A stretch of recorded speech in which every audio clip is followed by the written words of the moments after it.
နှကားကကြားလေးနဲ့ရင်ထဲနဲ့လာပြူပြူအညာတွေပူပူမှတောင်ရလုံးဓမ္မကိုဘဝနဲ့ရိုးသားလေးသူနုညံ့နဲ့ပြုံးလေးနဲ့အဲဝတ်တွေကြည်ရသူဖြူစင်တဲ့နှလုံးသားတစ်ခုနဲ့ရုပ်ရှင်မှတော့ကြည်လက်ပြူပြူပြန်ခြင်းပေမဲ့လေခွေးရတဲ့ကလွယ်ရအောင်မေကိုကပြောတော့မျက်ရည်လေဘယ်တော့ပြန်လာမလဲတဲ့သူစကားလေးများကြားရောက်နေတန်ရုံးစင်ဆိုရကျူတိုးတိုးလေးရနောက်တွေတောင်ရကင်းနဲ့ညာသူရဲ့ကိုရင်နဲ့မဟုတ်လေ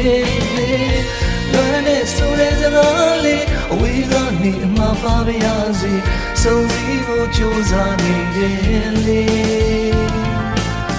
ညာမျက်စိကိုတဲ့လုံးကိုအလင်းမှုပြန်လာမယ်လေ